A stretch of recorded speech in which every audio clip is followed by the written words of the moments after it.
What is up, guys? Speed here, and today we're going to be ripping apart an Immortal player. Now, big thanks to Edvart for sending in this replay. There were some others in the Discord who also sent in their replays. Sorry to all those who I either didn't get to or simply did not use. But yeah, thank you everyone for submitting, and especially to Edvart for allowing me to use his SF gameplay. Before the video, this is not a Game League ad. I know this is what you're used to, but it's a coaching ad. So essentially what I want to say is that I'm looking for one more long-term coaching student, right? This is a paid service where you're going to sit down with me for multiple hours a week. So this is only if you have time to invest and money to pay. With me, it's personalized and individual coaching. So if you're interested in doing that with me over a long period of time, hit me up on the Discord. Go to the description down below. Go to our Discord and private message me there. I'll be happy to hear from you guys, and yeah, let me know if you're interested. So the first thing I want to say, because I read your guys' comments, and in the last video I saw that a lot of you were like, oh, well, this doesn't apply in my bracket because the Jakiro was a Herald. Well, actually, the first thing I want to say is all the issues of open lanes and a lot of open farm is in every bracket, period. Watch a replay and count how many waves gets missed, and you will see exactly what I'm saying. It's so many. But in this case, we're going over an Immortal gameplay. So, the game might be a little bit different from your Ancient, Legend, Guardian, whatever game. But, right, this is the best of the best Dota. So if there's a mistake in this bracket, it will be in another bracket. That is for sure. In this case, we're going to be looking at his SF against DP replay. And he's not a mid laner in particular, so you guys can flame the heck out of him in the comments down below. I'm sure he'll appreciate that, but let's get into it. So the first thing, he misses the block, you know. I mean, you could have 6k MMR and blocking doesn't get any better. I guess that's just how it is. Now the first thing I would like to see him do is use creep aggro early on, just to be able to kind of shift the creeps off.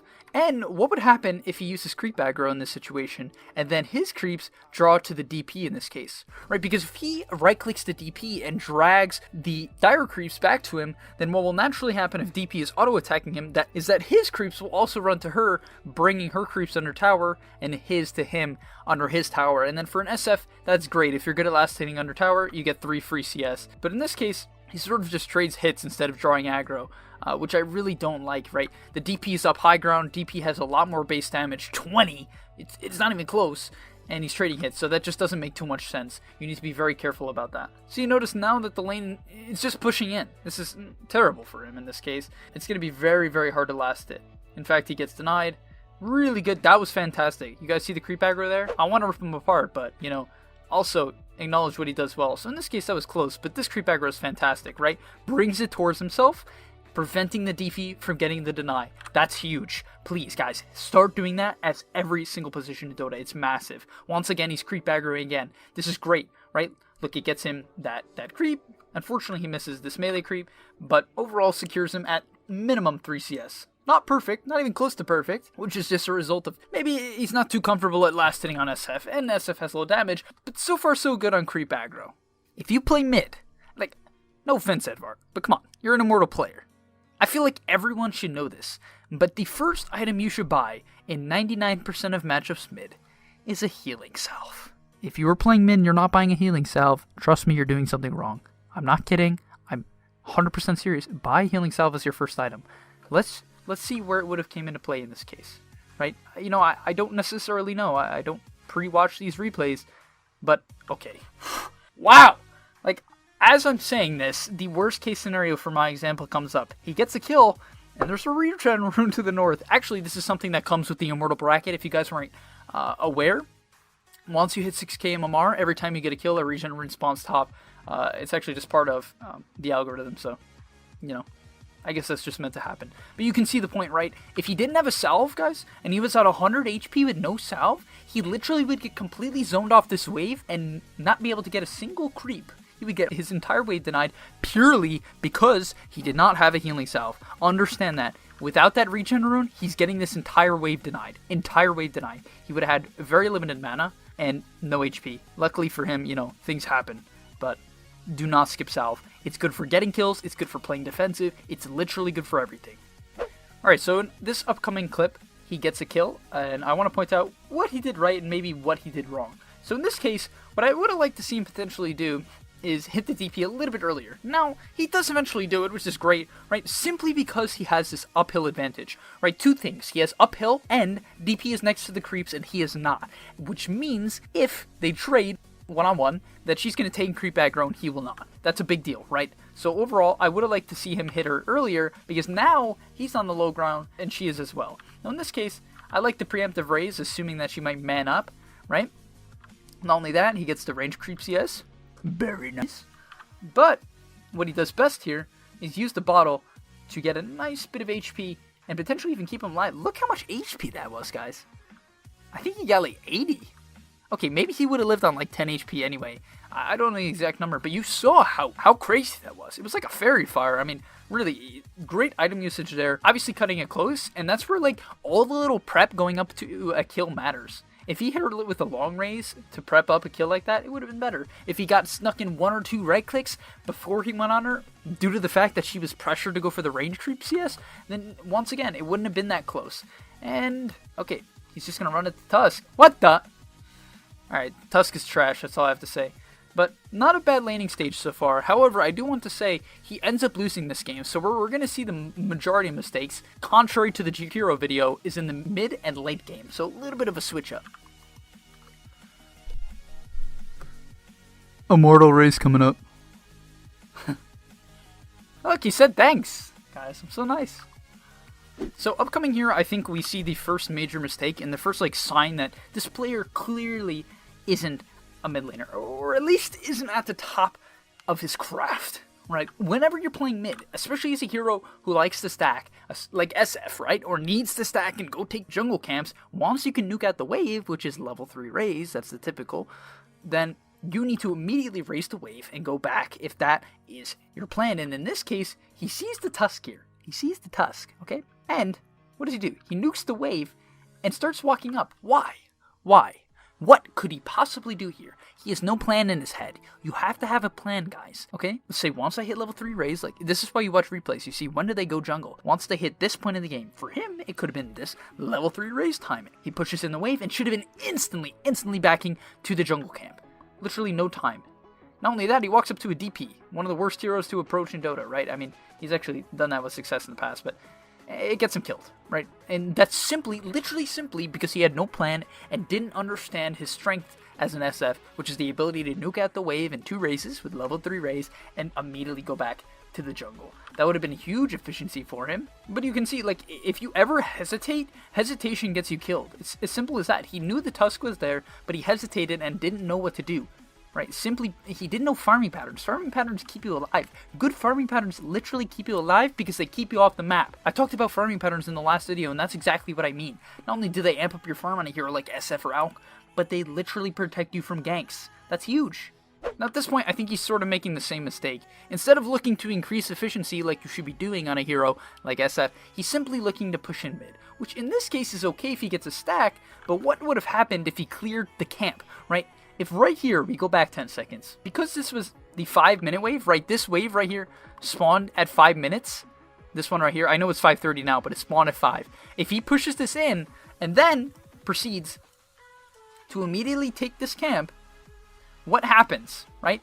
If he killed this right away, backed and killed this, what happens? It spawns again. It's really, like, that's it. In this case, I think okay, good stack. That was solid, good recovery, but you can see what I'm saying. Pushing in an even wave as a hero that can stack or take the side camp is crucial. And really listen to that, you mid players. Taking a wave that spawns at 4, 5, 6 minutes, the straight number, is the way to increase efficiency, because then the camp will respawn after you kill it. Okay, now what you're going to see is a smoked SF, even though he's not smoked, it's just a replay bug. But now what you're going to see is the separation between pushing in a wave that spawned at a 30-second mark, which is this wave, right? This wave that is coming under his tower spawn at 6:30, right? And because he pushes this in, look what ends up happening, right? It's this simple. Because he farms it now, look at this awkward farming rotation coming off this wave. Now there's no side camp. And what does he have to do? Well, first off, he has to farm it under tower. And I guess get a kill. He gets a kill, and if he wanted to go back to the side camp now, no. I mean, unfortunately, he got a kill, and that kind of throws off my whole example. Whoop-de-doo. But let's say he was to just push in the next wave. What would end up happening? There's simply no camp here. He would have to walk all the way over here Which means, I mean, if he was to take both, maybe it's efficient if there were stacks. But he would start missing 1 or 2 creeps in this wave, which wouldn't be efficient. And that's just not knowing the clock. That's not paying attention to the clock or understanding that key tip. Now, I think there's been one clear lacking of this player, and it's the inability to look at the clock and stack camps. Now, I know I mentioned the clock plenty, but stacking camps as well. There's been a lot of downtime where he goes to farm the jungle. For instance, I'm going to back up a bit here, just by a couple seconds. And you notice he's farming this camp, which is great, but what I would prefer him to do, especially if he used this nuke to clear up this camp a bit faster, is then go double stack these camps, right? There's a wave mid, but obviously getting 2 stacks is worth a lot more than a wave for a hero like SF. So I really think there's a complete lack of efficiency, even from an Immortal player, which is unacceptable in the mid wave, right? You always have to be considering what can get me the most farm, or what can put the most map pressure. You know, there's a lot of options, but in this case, as an SF, when you're trying to snowball, especially rushing bots, like literally buys bots first item, which I think is kind of meh. As they do have a lot of kill potential. I mean, movement speed's good, but they have a lot of kill potential, so I really think there's a clear lacking of efficiency. He has the highest CS in the game, which is wonderful. You know, 62 is not bad, especially considering he didn't have the bests of start, but overall, decent play. Once again, we're going to be skipping on to the mid and late game, because I think that's where the most blunders come into play. Okay.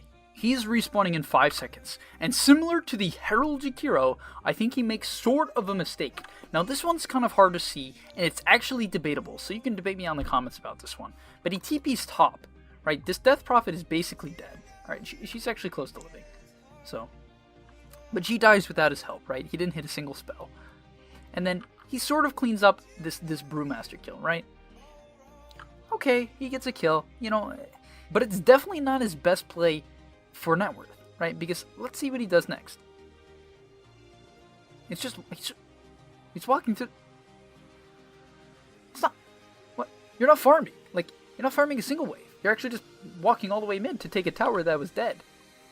I mean, Shaman was going to take it with the cart wave, so there's really no great reason to be there. And what could he have done instead? Let's go back and really analyze this, guys, because I think this is what can separate like a really high MMR player that actually is going to carry games. Now, right at this point, he had already TP'd in, and if we go to free camera and look around, we can see just a bottom wave not being farmed, right? That's a lot of farm and map pressure. Now, this could be considered the quote-unquote dead lane, but you see 2 heroes top, Tusk mid, so there's really no threat to going bottom, and what it would do is relieve future pressure, right? I don't know what's going to happen in this lane, but because it is a cart wave, someone might come in and maybe try to siege the tower. Wraith King ends up doing it. But also what he could have done in this entire duration is farm this camp. He could have farmed this camp. Then after he farms that, he walks all the way back, pushes in this wave. By the time he pushes in that wave, he then goes back. This will respawn. Takes that, and he's off to the races, right? That is going to snowball his team's net worth. Not only that, look what ends up happening, right? Because he's not bottom. The Slark now eventually takes it. You know, okay, right? I guess Slark's not even going to push in the wave. He's hunting. But now the SFTP's bottom, right? Why? People tell me the things that happen in the Jakiro game don't happen in their game. This is Immortal.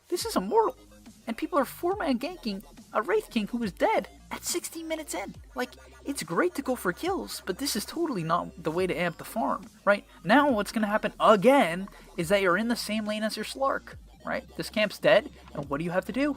Take one. Yikes. You didn't even kill the small camp. What's happening? Like, can you clearly see, guys? And don't say this trash Immortal player. How is he so bad? How is he even Immortal? Must have gotten lucky. No, this is every single bracket where people just walk around and play with their team when they're split pushing SF. His build is literally designed to split push. Boots of Travel and Yules is the ultimate pickoff / split push build, right? Because you have super high movement speed, you have a defensive capability in Yules and just purely movement speed, and you have solo kill potential with your Yules, right? Plus you have good mana sustain through your items. So it's literally designed to split push and get to your next item very quickly. That's the purpose of this build. But instead what he's doing is 5-manning and looking for dangerous pickoffs. He can't look for these pickoffs. You have, like, this build, he might be what, the most farmed in the game? Second most farmed in the game? And yet he is still potentially one of the easiest to kill, right? I mean, in a team fight setting, right? I'm not saying like if he's running around, it's easy to catch him. He has 441 movement speed. That would be a lie.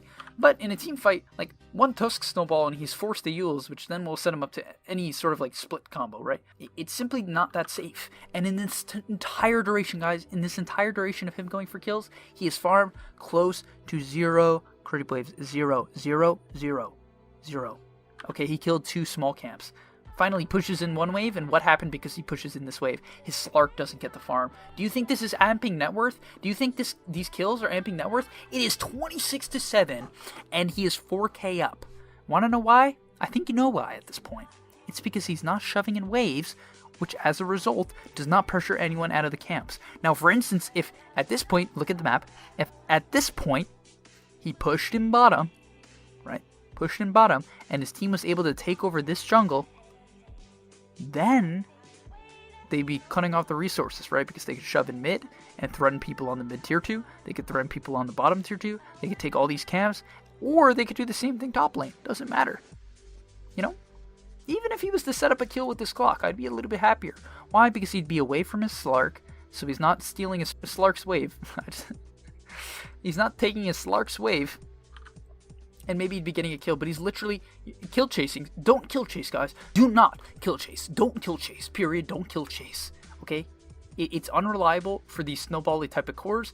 Even supports. Like, I'd rather see you, all you support players, go find the open wave that your carries aren't farming. If you tell me in your bracket that doesn't happen, and you're not Immortal 500 or Immortal 100, I don't believe you. In fact, I wouldn't even believe someone in Immortal 100, right? Like, there's always an open wave to be farmed, and I think it's a large reason why people can't keep their net worth up, right? You can show up the fights quickly. Like, for instance, this Clockwork could easily be, I think what this Clockwork's doing is potentially the best. Look at his level now. I guess he's an offlaner, but he's level 12 as a hero that barely can farm, just because he's shoving the wave. Not only that, he forces the DP off the wave, right? So I think this is good, but this should be the SF. Or the SF should be bottom. Right? He could kill this Broodmaster with decent execution.